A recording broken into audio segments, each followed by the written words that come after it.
am making a little video to share with you.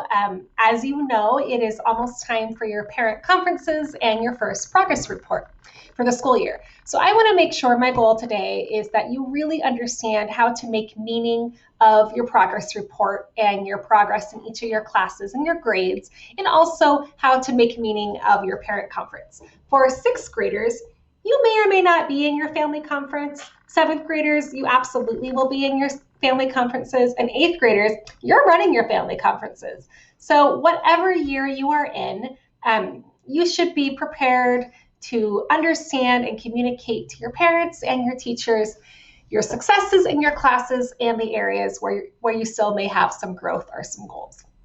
So in order to really make meaning of those things, I want to make sure that we are all using a common language.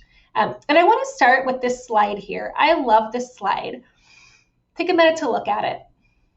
And look at the way that it shows on the left how success, as it is just a straight line from point A to point B, it's often what most people think success looks like, right?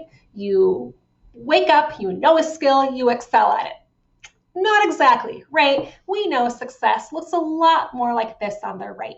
It's usually pretty messy. You might have some errors and some mistakes and some challenges, and you go back and you figure out how to improve or do better. Think about whether you are playing a sport for the first time or learning to play the piano or an instrument. It takes time and it takes some failures and some figuring things out before we actually reach success.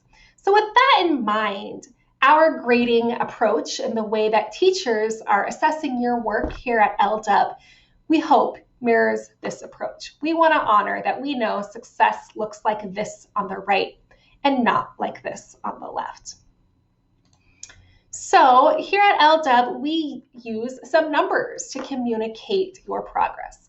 So both on your assignments and your assessments for your individual classes, you're probably used to getting either an NE, a 1, a 2, a 3, or a 4. Now I want you to know that these numbers have nothing to do with a more traditional grading scale. So in high school or beyond, and in some middle schools, you might see things like a letter A, B, C, or D. LW does not use a traditional grading scale with letters, and these numbers do not correspond to those letters in any way. So let me tell you what these numbers do mean. So you'll see that there's an arrow drawn to the 3 level here where it says proficient. And then you can also see we have identified this as the target objective. What that means is that each class, you have a set of individual standards, right? So for example, a standard that you have in a lot of your classes is that you turn your homework in on time. If you do that all of the time, or even most of the time, you're probably at a 3. That means you're proficient, that you are independently demonstrating mastery of that learning goal. You can do all of the content with infrequent or few mistakes. You'll notice that our goal on this proficiency scale at LW is not a 4. The arrow is at a 3. The reason for that is a 4 we have built into our scale. For there are moments where your teacher may offer an opportunity for you to stretch or show and demonstrate your skills beyond what was taught in class. I'll talk more about that in a minute, but it's super important to know that a 4 is not the goal. If you get everything right or nearly right, it's a 3.